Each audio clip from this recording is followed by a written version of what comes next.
Hey guys, today we are going to study about the recent topic in the news, that is the lithium reserve found in Jammu and Kashmir region. This has been a path-breaking region and news in the country also and outside the country also. So for the domestic politics, we have been already seeing in the news and the televisions. So I would like to cover the geopolitics concern about it, and we'll also go for how it is going to be a part of the China One Plus strategy, and that and we also going to learn about the MSP. No, it is not it's not the minimum support price, but it is a mineral security partnership, that is an international partnership to set out China, and that will be a main focus of India in the near future. Moreover, we will also learn about the rare earth metals for because lithium that has been found in the Jammu Kashmir is a rare earth metal. What are the geopolitics, and why it is so much important? Why are these minerals important? Why are and what are its consequences? We also learn about the environmental effects as as we will proceed further. Also, we will case study a country, South Africa, and how he has tackled the problem that India will face in the near future if it goes in the path of the lithium extraction. Also, we will going to just look out the laws that will govern the lithium mining in the Jammu and Kashmir region. Moreover, we'll finally we will get to about the India's concern, because that's our main topic. And yes, for all these things we need a diplomatic person, and this will be not going to better tell that our external foreign minister as Jaishankar is just top level for it. So let's get started. So first we will going to see about the location. Yeah, it is in Jammu and Kashmir, but it is uh, but particularly it is in the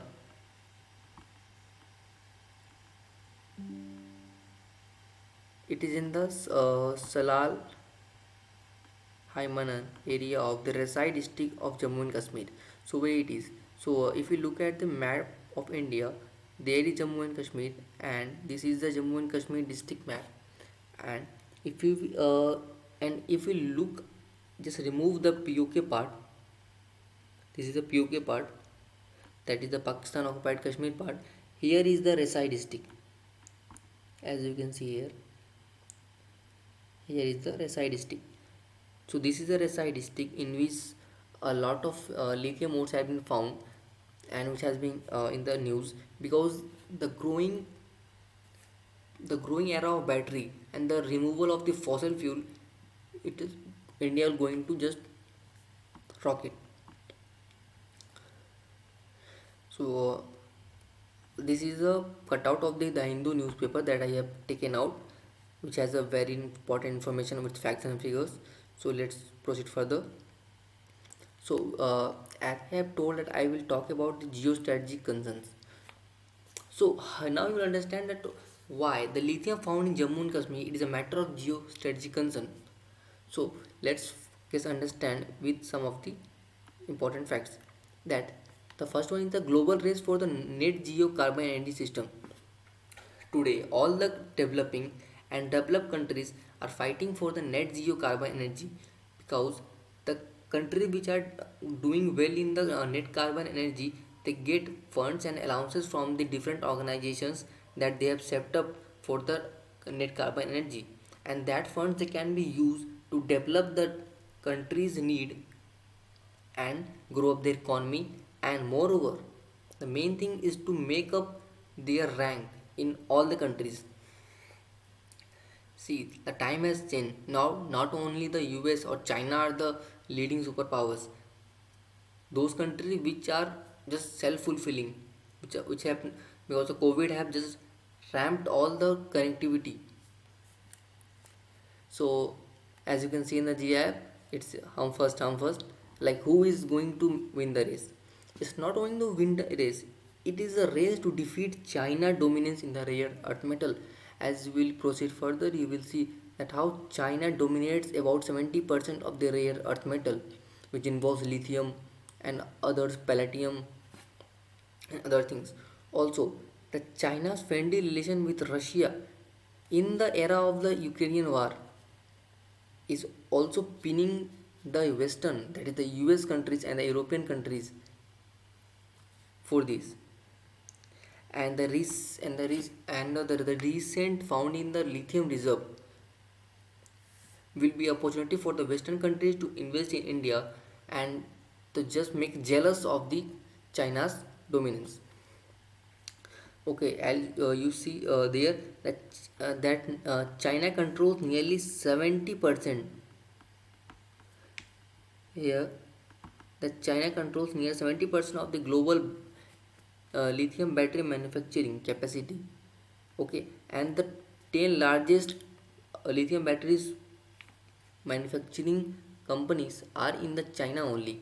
That's why the US, EU, that is the European Union, China, India, and other major economies have been trying to leverage the alternative supplies that can challenge the China's geopolitical dominance in the area. Also, it is important to note that to reduce the dependency of China, Indian government is also focusing on the rare earth metal through its policies and others. So, by proceeding further, like now, it's a like I have already said that it's a part of China plus one strategy. So, if you have gone through the international relations or you are a student of political science, you will know what is China plus one strategy. See, it is a strategy of the Western countries to find the alternative of China, which is none better than India, because uh, whatever China is producing or giving to the globe, India has a capability and the potential to give to the world. That's why the Western countries are trying and investing in India to just get out from the China's dependency. Also, after the COVID-19 pandemic and the Westerns, there is a massive disruption in the supply chain. That's why the Western countries, that is the US, they have made an organization which will work for the critical mineral supply chains, and it is none other than MSP, that is the Mineral Security Partnership. Although India is not a member, but New Delhi is in the diplomatic channels to make an entry, because that will lead to an investment and that will fetch investment from that developing countries in India. So we will proceed further and we'll see that what is MSP. So as I have told that it stands for Mineral Security Partnership. It has 11 members, US and 10 and its 10 partners. It includes European Union, South, like Korean, Sweden, US and Finland. As you can just easily find out, whoever is the enemy of China is a member of this group. So, but our main focus is what is the aim of this organization. Its main aim is to catalyze the investment from the government and the private sector to develop the strategies and to invest in that countries or area that will lead to a different scenario from what it is now, by focusing that what it is focus. It's focused on the supply chains of minerals such as cobalt, nickel, lithium, and also the 17 rare earth minerals. So a question arises that what are these rare earth metals and why it is so important. So let's see. So the rare earth metals in if you are a chemistry student, you will understand better. Like it's include 15 lanthanides plus scandium and yttrium. So there are 17 rare earth metals who and China have a dominance on it, because the Western China, that is the mainly the plateau region, has has a superior capacity of these reserves.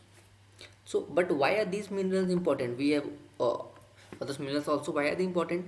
It is important to note that in every electronic devices there are rare earth metals used. Either it is phone, calculator, laptop, TV screen, everything. And that's why China dominates this market. It produces its own rare earth metal, and it's make and that's why the big companies invest in China, like Apple, Samsung, and other big companies, tech companies, because they can just cut out the transportation cost. And that's why Chinese products are so cost effective, because they produce their own rare earth metals. Like these minerals are used these minerals are used in batteries and electric vehicles. And as we all know that these after this era of 5 to after 10 years will going to be a era of EVs only, that is the electronic vehicles. And it's included in your mobile phones, computer, hybrid vehicles, semiconductors, TVs, monitor, high-end electronics also, and other things. And by this year and the further years, we will see that it's like to an inflection point of battery technology. All the countries are just focusing on the lithium and other alternative to make the battery use. The most probably we will going to use the lion technology, that is the lithium ions cell technology. And according to the world scenario, 80% of the countries, two and three wheelers feed 40% of the buses, and 70% of the cars will be EVs by 2030. And that is a very big number. That's why the recent founding of the lithium in the Jammu and Kashmir region is very important.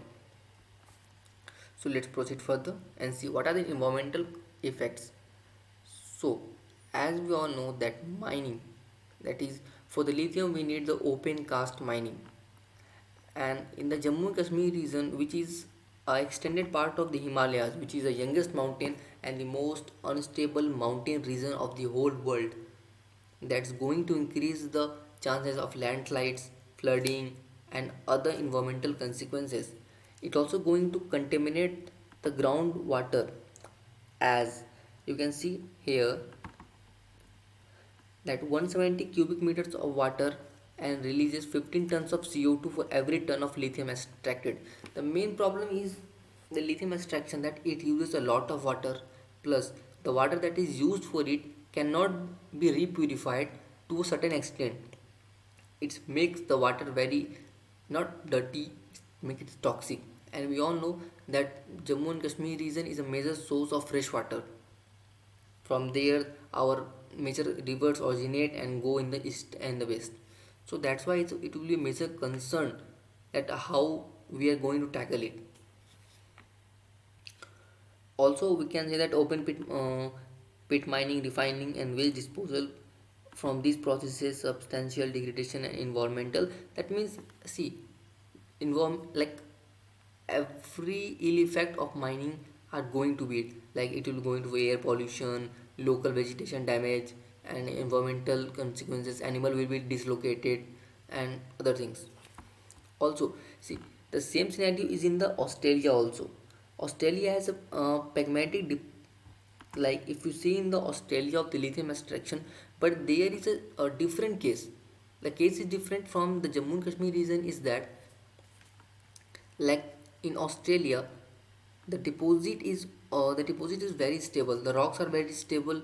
It has been like a plateau region, and it has been stable for billions of years, so that their extraction cause a less damage to the environment. But on the other hand, we see the youngest mountain range in the world, that is the most unstable. And if on which villages and the tribals are based. So if open cast mining are going to happen, it will be going to concern that that the that the government have to tackle. So for this problem we will like to go for a case study of South Africa. You would like to know that South Africa has also, if you see here, like South American countries, especially the lithium triangle. So it can be question.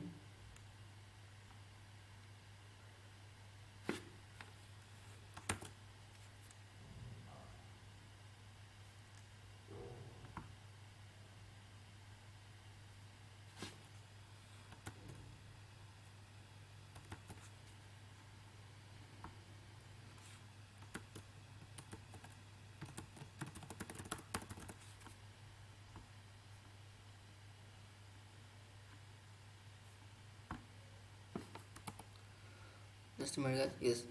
So the lithium triangle of the Bolivia, Chile, and Argentina, which contain roughly half of the world's known as in Bolivia and China, lithium extraction has been either in the hand of the state. So how it's not sorry, it's not Africa, it's America, like South America. I just pick up the wrong map. Okay, sorry for that. But the thing is that South America, how we have tackled that. Firstly, it's in the hands of the private companies, but then the government saw that its potential and the harmness that it can cause to the environment and the local people. So they have those have taken in hand its extraction. That means the government or the government funded or government aided companies are only allowed and licensed for this extraction. How this help that? The government also always think about the people and the sustainability of the environment. That's why we will also now it's the previous case has been in the South America. We will see how the Indian laws will regulate the mines. To proceed further, we would like to announce that not announce that we have a Mines and Minerals Act of 1957, which guidelines a whole mine, either it is open cast, it is in the deep mining, or any type of legal minings. I'm talking about legal minings, not the rat hole minings. They are guided and regulated by this act. Also, in this act, it has been amended in 2015 and establish the DMF Trust, that is the District Mineral Foundation Trust. This trust has a work that whatever the districts affected by the mines, this trust will look after that. They will look after the education, the sustainability, the infrastructure, and the air pollution and how and other things, and will compensate in the lieu of the damage that have caused by the by the mining activity. So we can see some of the open pit mining effects like air pollution, soil pollution, no noise and light pollution, water contamination, formation of sinkholes, and acid water drainage pollution system, as I have told you earlier. So now we will see that what are the India's concern for it. See, if it is Jammu Kashmir region, you can easily think about the terrorism because it's just near the POK. As I have, so that this is the Reasi district and this is the POK. So it will be a cause for the internal security also. That's why this topic can also come in the CAPF examination. But for the geopolitical scenario, we will see that what is the India's major concern at this moment. See, India have been already dependent for its oils and petroleum into the other countries, and now when India has found such a resources that can just fulfill it not only its need but also the world need. So it's a very like what groundbreaking thing for India to make to the top of the world in a very less time. That's why this will be going to be a challenging scenario for India, the how we have to tackle it. Also, now a question if has been arise that why we should go in the MSP. As I have told you that the mineral security partnership, that why we need this, why India want to go, why Delhi is like why our Delhi is diplomating with these countries to let India in, as it because the countries The other countries like Australia, Canada, Japan, US have the immense capability, technology, sophistication, and the precise manner of its abstraction. As India is new to this sector, so it will be a difficult for this, and we can take help of the countries. Uh, See, it's a two-way process.